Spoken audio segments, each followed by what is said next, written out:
Waalaikumsalam warahmatullahi wabarakatuh. Counting ini yang masuk 47 orang ya.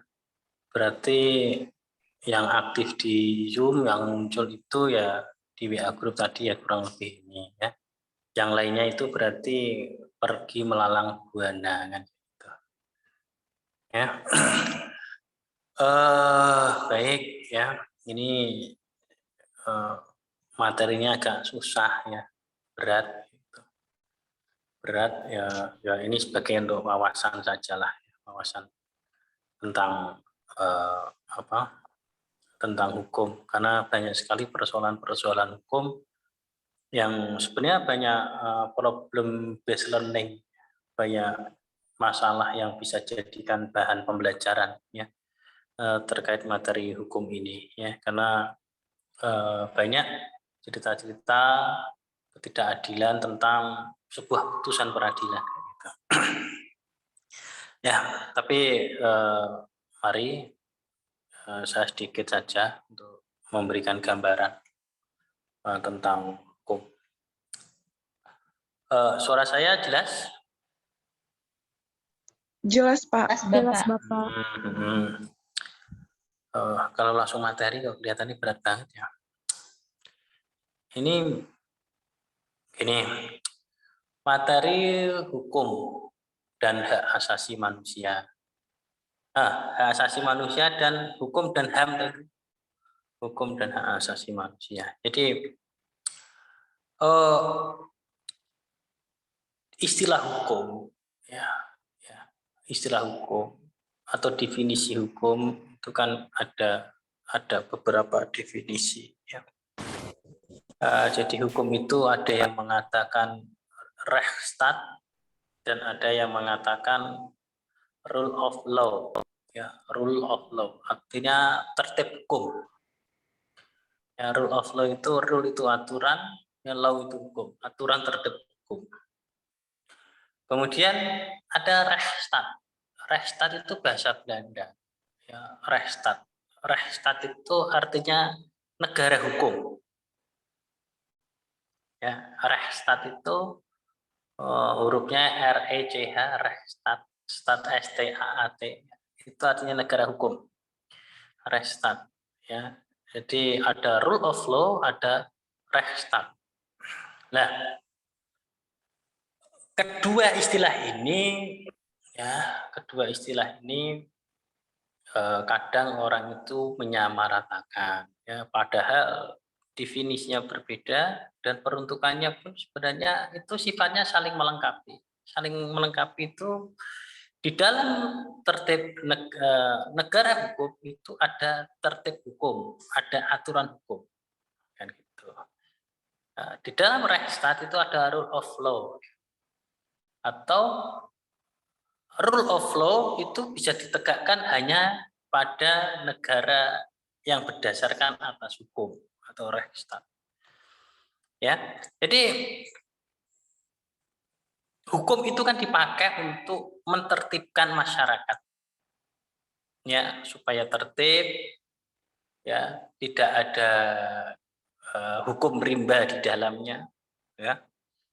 Ya, jadi manusia dan hewan itu kan beda, ya.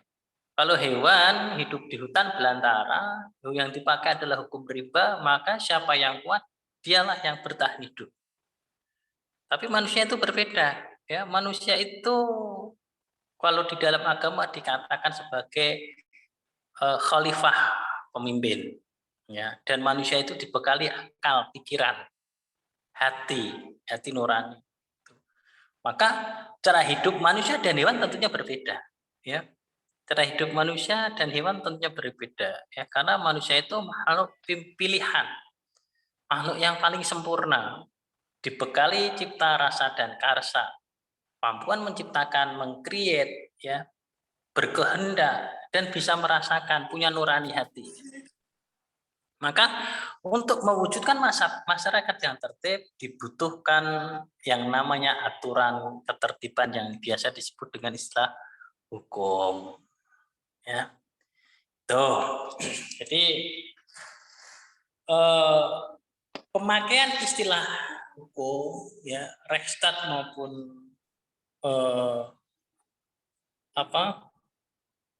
Rechtsstaat dan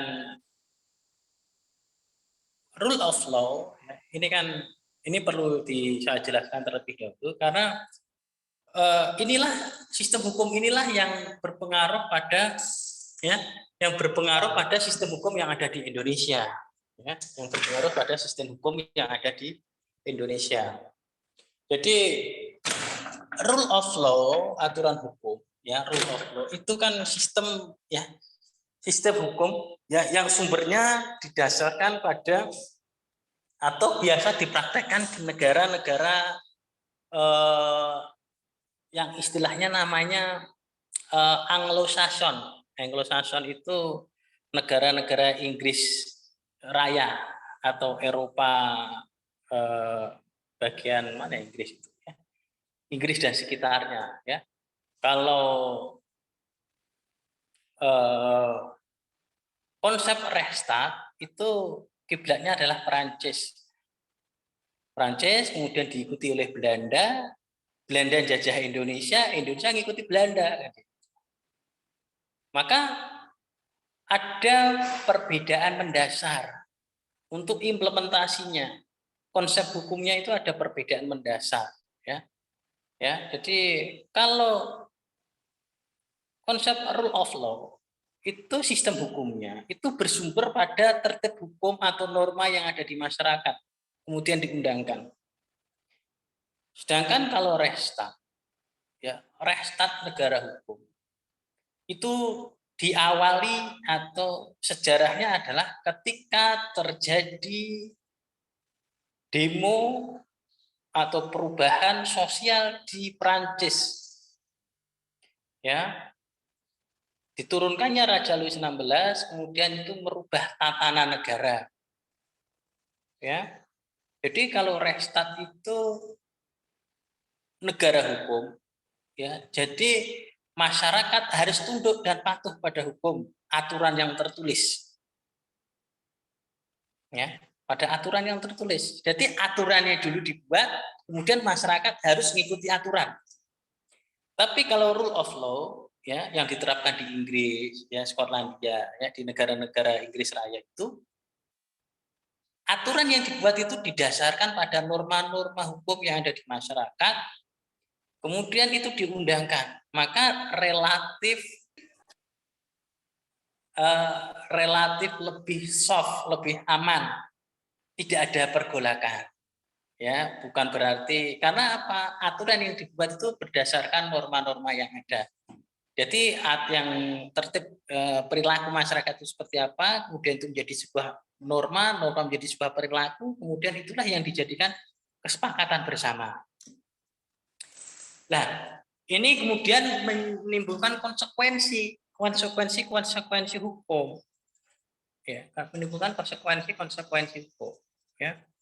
Jadi maka tidak heran ya jika bekas-bekas negara jajahan Inggris termasuk Malaysia itu walaupun statusnya negara jajahan, negara persemakmuran, tapi Malaysia itu diizinkan untuk menerapkan sistem syariah Islam di negaranya. Malaysia, ya. Itu bekas jajahan negara Inggris, ya. Tapi berbeda dengan bekas negara jajahan Belanda. Ya, negara bekas jajahan Belanda itu tidak demikian, karena sistem hukum yang dianut berbeda.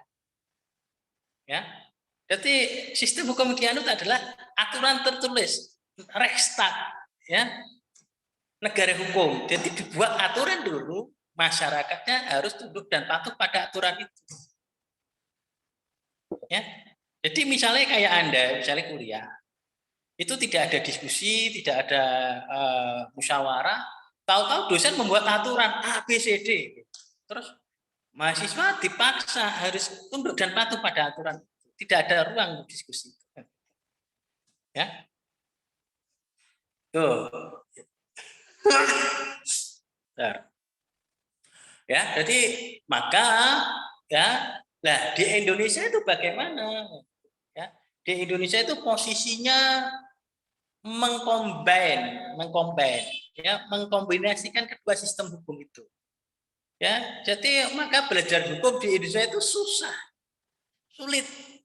Ya, belajar hukum di Indonesia itu susah. Sarjana-sarjana hukum, guru besar hukum di Indonesia itu ya sulit belajar hukum di Indonesia karena di satu sisi menerapkan rekta, di sisi yang lain juga menerapkan rule of law. Jadi campuran. Maka di satu sisi yang Anda lihat di lapangan, di satu sisi aturan-aturan itu sudah tertulis, misalnya KUHP. Ya, KUHP itu kan Anda melanggar pasal berapa gitu. Itu berarti Anda dianggap melanggar penjara atau kurungan. Tapi di sisi yang lain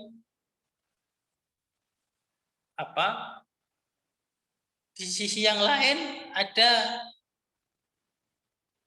ketika hakim membuat sebuah keputusan, ya, ketika hakim membuat sebuah keputusan dalam sidang, misalnya ada nenek-nenek, ya, atau kakek, ya, nenek atau kakek atau orang tua, 80 tahun melakukan kejahatan. Aturannya orang yang melakukan kejahatan, ya, harus dipenjara 15 tahun misalnya, ya, pembunuhan misalnya, dan di usia lanjut, ya. Maka disitulah hakim itu memerankan peran dan fungsinya. Bagaimana aturan yang sudah tertulis tetap ditaati, tapi juga bagaimana keputusannya memenuhi rasa keadilan. Ya, bagaimana memenuhi rasa keadilan? Nah, disinilah rule of law, ya. Konsep rule of law itu kemudian hakim itu dengan pertimbangan-pertimbangan usia, dengan pertimbangan-pertimbangan kesehatan, dengan pertimbangan-pertimbangan aspek-aspek yang lain. Walaupun masa tahanannya harusnya masa kurungannya 15 tahun, hakim itu bisa melakukan sebuah terobosan-terobosan. Ya, misalnya masa penjaranya jadi 5 tahun, sisanya suruh absen terus, atau jadi 10 tahun absen terus, misalnya kayak gitu, ada solusi-solusi. Dan terobosan-terobosan hakim itu dinamakan jurisprudensi namanya. Ya, itu kalau kita belajar sedikit tentang hukum, ya. Ya, jadi maka Indonesia itu kan kalau Anda lihat kasus perzinahan misalnya. Kasus perzinahan itu kalau dalam KUHP kan selama itu satu bukan istrinya orang, dua bukan suaminya orang, tiga sama-sama cukup umur, walaupun belum ada ikatan itu, ikatan suami istri, kumpul kebo kayak itu kan tidak bisa dipenjara itu. Kecuali wanitanya ketika kamu putus mengaku saya dulu diperkosa, habis kamu. Tapi kalau suka sama suka, enggak. Sistem hukum kita kan enggak bisa nangkap orang zina itu. Enggak bisa. Wong itu pada ngamar ketangkap itu paling hanya dibina kok, setelah itu dipulangkan. Ya. Kenapa? Karena sistem kita menganut sistem barat KUHP kita itu. Dan untuk merubah itu enggak gampang, enggak gampang. Ya. Padahal kalau di dalam sistem Islam kan enggak seperti itu. Ya. Mau suami istri ya mau suka sama suka terus tidak suka sama tidak suka kayak gitu, atau yang satu suka yang satu tidak suka, kan hukumannya sama-sama dosa itu. Kalau di Arab sama-sama dirajam kan gitu misalnya. Ya. Jadi itu contoh implementasi praktek hukum di Indonesia itu seperti itu. Jadi sistem hukum perdana kita itu masih menganut peninggalan kolonial Belanda. Ya, itu ya kecuali yang istri orang diajak selingkuh, suaminya tidak terima, itu baru bisa diproses. Ya, atau suami orang ya ajak selingkuh, kemudian yang istrinya tidak terima, itu baru bisa diproses ya. Itu, karena ada yang dirugikan. Dan ya memang aturan seperti itu kan. Ya, aturannya memang seperti itu. Ya, tapi ini bukan berarti bocoran terus kamu suka sama suka sebebas-bebasnya, enggak. Ya, jadi kalau sistem hukumnya nasionalnya seperti itu ya kamu pakai. norma agama kayak gitu. Minimal ya selamat akhiratnya kan gitu. Ya jangan enak di dunianya nggak selamat di akhiratnya nanti ya nanti repot nanti. Ya itu silahkan kalau ada yang mau didiskusikan ya itu kalau kita baru berbicara tentang hukum belum berbicara tentang hak asasi manusia. Hak asasi manusia itu undang-undangnya Undang-Undang Nomor 39 Tahun 99 ya tentang hak asasi manusia, kemudian diperbarui direvisi di Undang-Undang Nomor 26 Tahun 2002 itu tentang hak asasi manusia. Ya tapi kita silahkan Anda kalau mau berdiskusi tentang hukum dulu ya tentang kasus-kasus hukum atau peristiwa-peristiwa hukum yang ada di Indonesia. Silakan.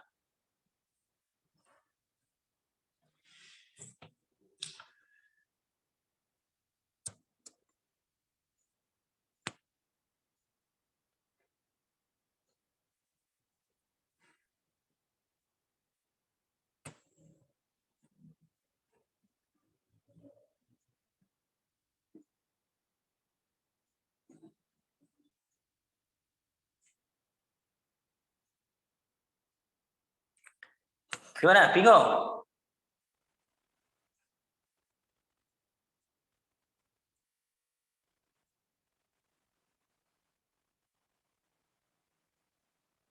Mbak Hana Alfia, kamu lemes kenapa? Sakit gigi itu? Baru sampai rumah, Bapak. Oh, tak kira habis diputus gitu, tak kira. Enggak kok. Oh, enggak, ya. Hana, Amanda, Noviantika,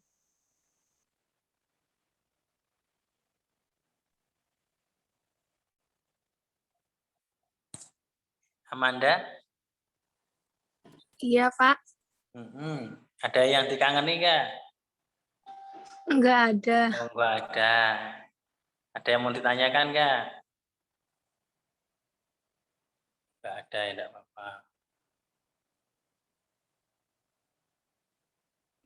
Mohon maaf Bapak, izin bertanya. Sebelumnya saya minta maaf karena off cam sedang tidak enak badan Bapak. Pertanyaan saya, apakah pendapat Bapak atau menurut Bapak regulasi undang-undang di Indonesia ini apakah sudah bersih dari kepentingan yang berkuasa Bapak? Terima kasih. Kepentingan apa? Ya. Jadi gini, Mbak, ya. Undang-undang itu yang dimaksud undang-undang seperti apa? Ya, jadi kalau yang kamu maksud adalah undang-undang yang konstitusi, keputusan-keputusan politis kayak gitu, ya namanya undang-undang produk politik ya pasti ada kepentingan, itu pasti ada. Tinggal kepentingannya itu atas nama rakyat atau atas nama penguasa. Itu. Lah, tapi yang kita pelajari hari ini kan hukum positif. Hukum positif itu ya hukum yang mengatur tertib hukum masyarakat. Ya, hukum yang mengatur tertib hukum masyarakat itu kan ada dua, ada hukum pidana, ada hukum perdata. Ya, ada hukum pidana dan hukum perdata. Dan peradilan itu kan ada beberapa. Ada peradilan hukum pidana, ya, peradilan tinggi, ada peradilan administrasi negara, ada peradilan ya Mahkamah Konstitusi, ada peradilan konstitusi kayak gitu, ada jenisnya banyak, ada peradilan militer itu kan ada jenisnya. Lah yang kamu tanyakan itu kan yang berkaitan dengan kebijakan pemerintah kayak gitu. Ya memang itu dilematis ya. Logikanya begini. Kalau 50% lebih ya, 60% lebih yang jadi anggota dewan itu adalah pengusaha. Ya, kira-kira produk hukumnya berpihak pada kepentingan mereka enggak? Sepertinya seperti itu Bapak. Iya, ya sudah. Berarti kalau kamu enggak pengen seperti itu, ya kamu nyala kan enggak? Jadi kan karena politik kita sekarang itu pragmatis ya. Pengusaha-pengusaha itu pasti ngincer posisi-posisi untuk membuat kebijakan. Kalaupun mereka tidak maju sendiri, mereka akan bayar orang untuk nyalek. Nanti ketika jadi anggota dewan akan ada pasal-pasal titipan. Yang modali pengusaha, Ya, makanya caleg-caleg itu belum tentu orang kaya, ya. Pak caleg-caleg yang mentalnya busuk, gitu, mentalnya jelek misalnya, itu ya terjadi kong kali kong dengan para pengusaha itu untuk buat undang-undang yang menguntungkan pengusaha itu cara pesan kebijakan seperti itu. Maka yang baik itu harus bergerak supaya itu bisa dicegah. Kalau yang baik tidak bergerak, yang mau nyegah siapa? Politik itu kan yang menang yang berkuasa gitu, bukan yang kalah. Yang kalah ya manut sama yang menang. Ini pragmatismenya seperti itu. Tapi kalau teorinya kan ya tidak seperti itu. Yang kamu tanyakan tadi ini pragmatismenya. Itu memang, maka Soekarno itu kan pernah bilang, ya, Soekarno itu, Indonesia itu bukan milik orang Islam, Indonesia juga bukan milik orang Nasrani, ya. Indonesia itu bukan milik siapa-siapa, Indonesia itu miliknya orang, ya, miliknya masyarakat Indonesia. Jadi kalau orang Muslim itu mau berkuasa menjadi penentu kebijakan, ya masuklah ke ruang politik, bersaing di situ. Kalau tidak mau ke ruang politik, ya pasti akan tertindas. Undang-undangnya tetap yang milih, yang menentukan kan mereka yang jadi. Begitu juga orang Nasrani, begitu juga orang Hindu, Buddha kayak gitu. Ya, itu. Dan negara kita membuka ruang itu, ya, enggak masalah. Sekarang siapa yang mau ngambil kekuasaan itu kan gitu. Dan sistemnya sudah jelas melalui pemilu kan. Itu, Mbak. Ya, jangan mengeluh terus, ya, berbuat, bergerak, ya, ya, jadi bergerak, maju, ya, jangan hanya berdoa terus, ya, berdoa terus itu kelamaan, berdoa dan eksekusi, ya, ya, itu Mbak, ya. Siap Bapak. Terus seperti yang Bapak jelaskan, kalau masih banyak hukum yang kong kali kong itu, apakah mungkin jika ada nih orang yang niatnya baik untuk menghindari itu semua, apakah penegakan hukum di Indonesia bisa 100% netral dari siapapun yang berkuasa, Bapak? Ini Mbak, ya, ini perlu tak pisahkan dulu, mana pembahasan tentang hukum konstitusi dan mana hukum positif, ya. Hukum konstitusi berkaitan dengan perpolitikan, ya. Ya, jadi berkaitan dengan kekuasaan, ya. Kalau hukum positif, ya, KUHP, penegakan di peradilan, itu beda, Mbak, ya, beda. Karena tidak ada konsekuensi pidananya, ya. Tidak ada konsekuensi.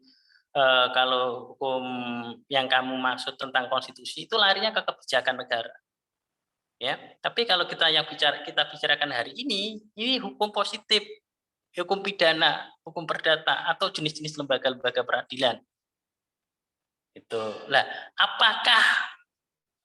apakah semua keputusan hakim hukum di Indonesia itu sudah sesuai harapan? Ya belum. Kalau semua sudah sesuai harapan, ya itu namanya di surga. Karena keadilan itu hanya milik Tuhan kan gitu. Manusia itu hanya berusaha untuk sebaik-baiknya membuat keadilan kan begitu. Ya. Jadi apakah sudah baik 100%? Ya enggak, ya. Enggak, ya.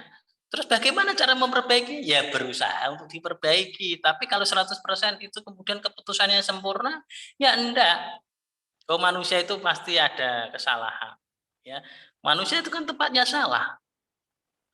Gitu loh. Maka ketika tahu bahwa manusia itu tempatnya salah, hakim juga bisa berbuat salah, maka yang perlu dilakukan adalah mendalami kajian-kajian tentang ilmu hukum sehingga bisa meminimalisir keputusan-keputusan salah. Gitu loh. Kalau masalah suap, ya, masalah gratifikasi itu kan masalah etika. Berarti yang perlu diperbaiki adalah etika dan kedalaman ilmu hukum.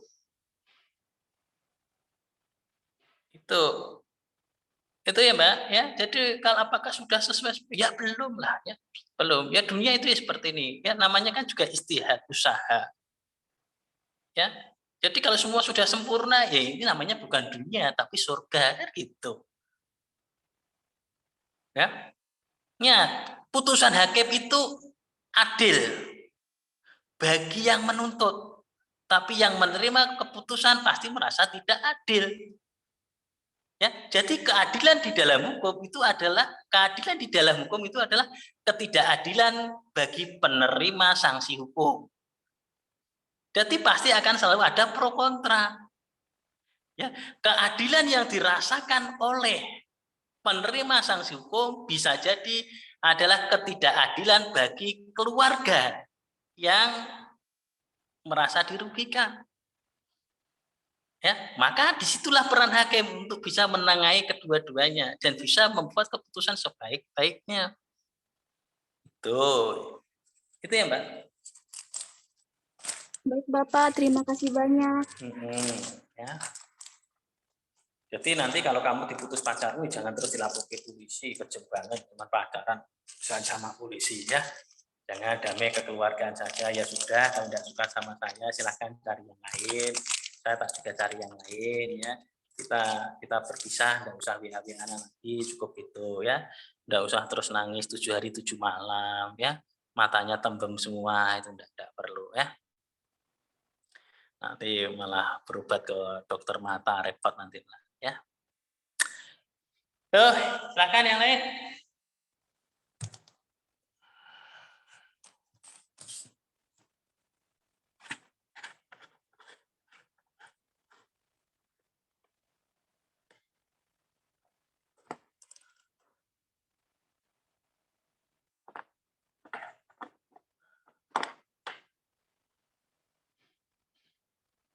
Halo.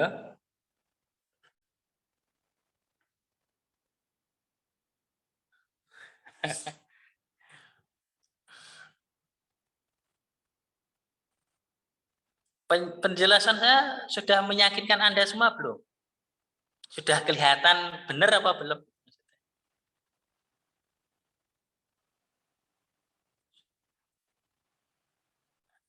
Mbak Ika Widya, sudah kelihatan benar apa belum? Mbak Ika Widya? Loh, Pak. Hah? Loh, gimana? Kan enggak pakai PPT gitu maksudnya. Ya? Gimana Mbak Eni Lestari?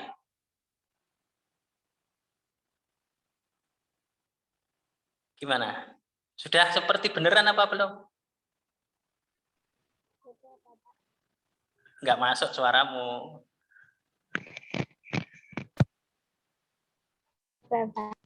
Nah, jadi Mbak Wulan Dani, Mbak Wulan dari Susanto, Wulan dari Susanto, gimana? Sudah kayak dosen beneran belum penjelasan saya? Nggak masuk suaramu.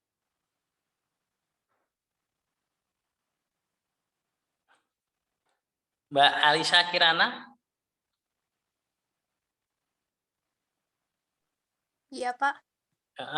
Sudah seperti dosen beneran belum penjelasan saya? Sudah Pak.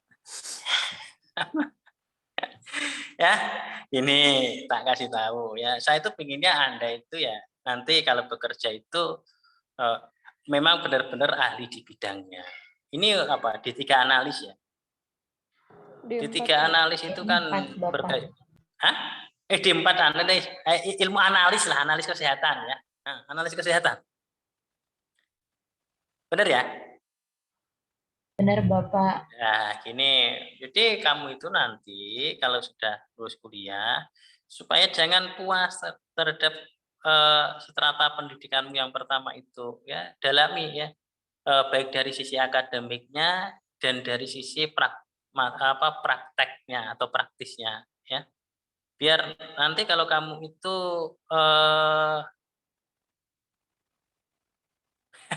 sebentar yang pacaran nanti ya. Nanti ya. Sebentar itu ada yang tanya tentang pacar itu ya. Nanti gampang ya. Jadi kamu nanti didalami lah ya. Itu kamu nanti belajar 10 tahun itu ketika kamu menjadi seorang ahli analis itu bicara sudah statistik ya.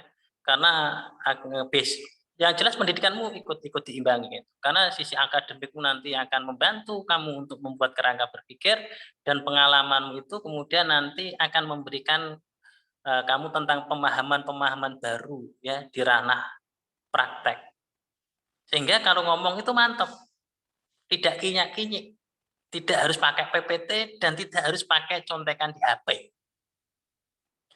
ya, dan itu butuh konsistensi ya. Jadi di awal-awal itu banyak kesalahan wajar ya, tapi kalau kamu bisa konsisten 10 tahun yang akan datang dari sekarang, kamu akan benar-benar menjadi orang yang ahli di bidang. Ya. Itu ya, jadi konsisten ya. Ini saya bertukar apa pengalaman saja. Ini ada apa ini tadi? Pacaran apa ini? Izin bertanya, Pak, ya. Apa hubungannya hak dengan pacaran apa ya Pak? Karena generasi sekarang kalau dilarang pacaran jawabnya hakku kok gitu, padahal di agama dilarang katanya.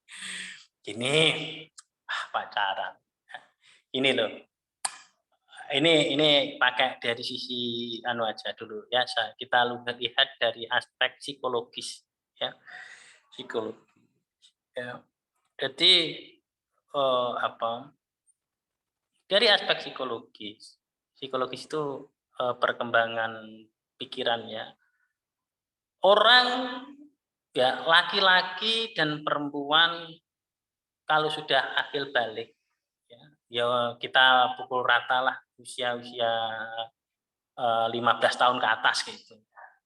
15 tahun ke atas kayak gitu. Ya sebenarnya kalau laki-laki itu ya kalau usia nikah itu kan sekarang aturannya minimal 19 tahun kan gitu. 19 tahun aturannya.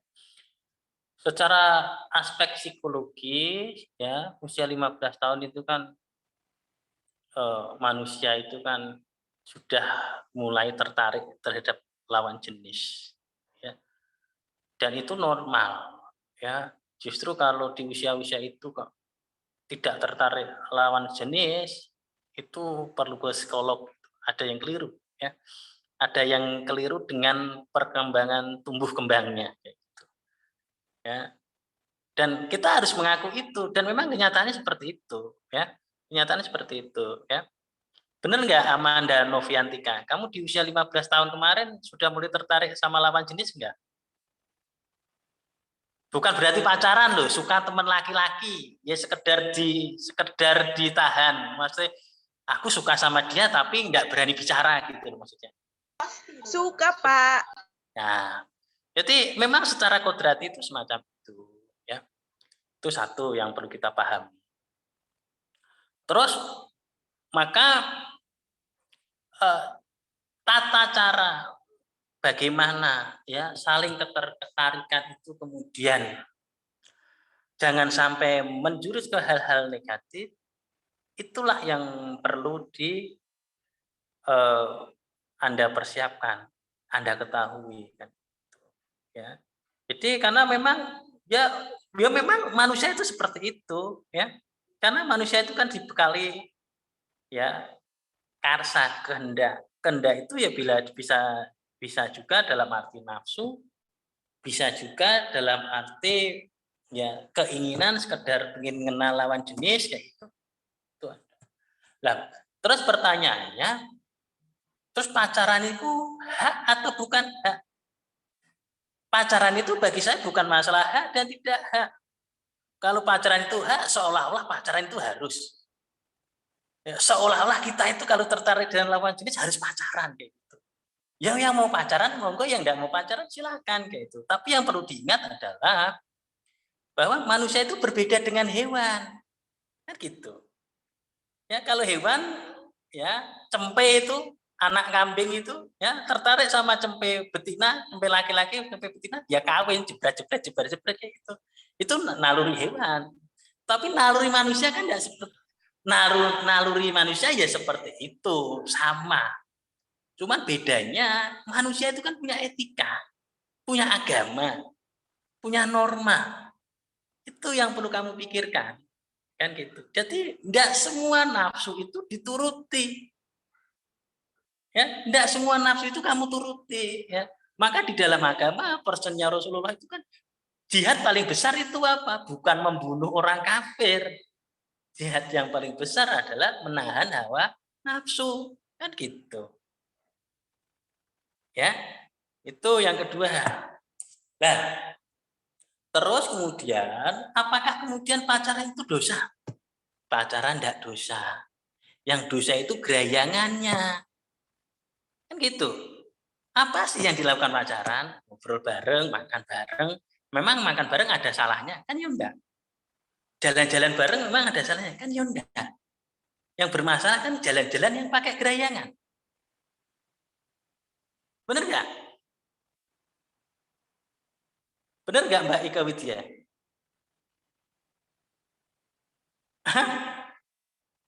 Betul nggak Mbak Ika Widya? Benar, Bapak.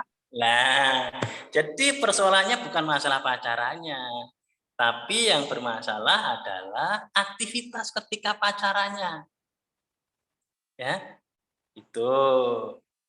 Jadi itu Mbak siapa namanya tadi yang bertanya ya, Mbak Salma ya. Maka kalau saya dulu loh ya. Kalau saya dulu ya daripada istilahnya kebablasan ya. Kalau saya dulu mending nggak pacaran sekalian. Jadi saya selama kuliah memang nggak pacaran. Ya kalau suka sama cewek, ya sudah dianggap angin lalu. Sekedar ini adalah mimpi indah kayak gitu. Ya kalau ternyata suka, terus kemudian dia diambil orang misalnya gitu, ya sudah inilah kehidupan. Kadang ada manisnya, kadang ada pahitnya kan kayak gitu. Ya nggak perlu diratapi benar-benar itu enggak ya. Itu. Tapi yang jelas ya pacaran itu masalah dosa atau tidak dosanya, saya kira pacaran tidak dosa ya, selama pacarannya tidak pakai yang aneh-aneh ya. Jadi kalau pacarannya berdua terus itu ya yang ketiga setan kan gitu ya. Ya kalau berdua terus ya kalau ada setan, kalau imannya tidak kuat kan ya larinya mau kemana kan gitu ya. Daripada kamu ngempet nahan hawa nafsu terus ya mending dihindari saja kan gitu ya. Perkara mereka yang mau pacaran ya. Karena gini, ada pepatah kuno ya. Jangan pernah nasihati orang kasmaran, orang jatuh cinta ya. Karena orang jatuh cinta itu hatinya buta. Kalau dinasihati ngamuk kan kayak gitu. Ya. Betul nggak Mbak Widya?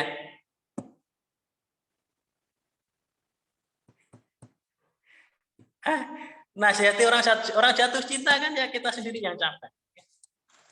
Sendiri yang capek ya. Sama tuh Mbak Eni Lestari itu, kalau sudah suka sama laki-laki disuruh putus kan pasti pengen cari jalan gimana caranya bisa ketemu kan gitu. Susah ya. Dan sekarang itu kan ya sebenarnya bisa lah, semua kembali ke pribadinya masing-masing ya. Jadi kalau saya dulu nikahnya cukup waktu kurang dari 3 bulan. Ya, jadi katamu pacaran itu selang 2 minggu lamaran, selang 1 minggu penentuan ijab kabul, di bulan ketiga sudah ijab kabul, sah, dah selesai. Nggak pakai pacaran dadak bengek, ya nyatanya anaknya 3 kan gitu. Ya, ya alhamdulillah sehat semua ya, nggak ada yang istilahnya dalam tanda petik sering sakit-sakitan itu alhamdulillah. Jadi anak saya itu kan berindil-berindil, tahu berindil-berindil ya, kecil-kecil ya. 8 tahun, 6 tahun sama 3 tahun ya. Jadi ketika dalam waktu 5 tahun punya anak 3 ya. Jadi itu tanpa pacar cuma ternyata anaknya banyak juga kan. Ya, nih Kadek Dewi ya.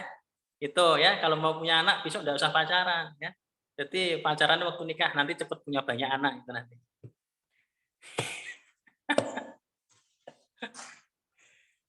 Dah, silakan tinggal 2 menit. Kalau ada yang mau tanya lagi silakan.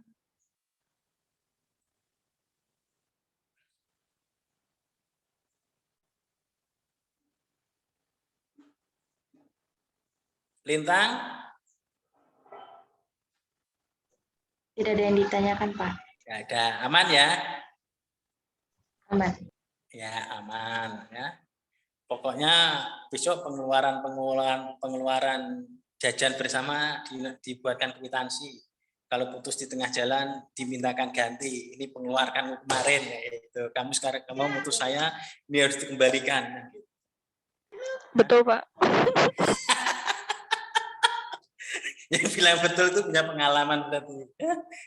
Ya, punya pengalaman pahit berarti. Ya, Pahit itu banget, buat Pak. ya, kadang laki-laki ada yang kayak gitu loh ya.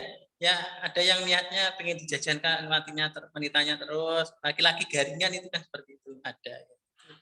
Ya, karena dari orang tuanya tidak pernah dikasih uang saku, terus dari uang saku dari pacar-pacarnya dan wanitanya kadang ada yang mau. Kadang, tapi tidak semua wanita.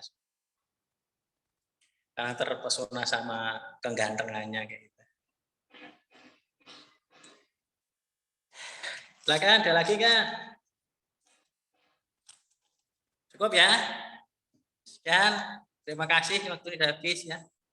Jaga kesehatan musim penghujan sekarang ya. Daerah Wonosobo, Purbalingga, Banyumas, hati-hati rawan longsor daerah sana ya. Jadi termasuk Banjarnegara ya. Untuk ya jaga kesehatan semua. Terima kasih ya. Wassalamualaikum warahmatullahi wabarakatuh. Waalaikumsalam warahmatullahi wabarakatuh. Terima kasih, Pak. Banyak, Terima Pak. kasih Pak, sehat selalu.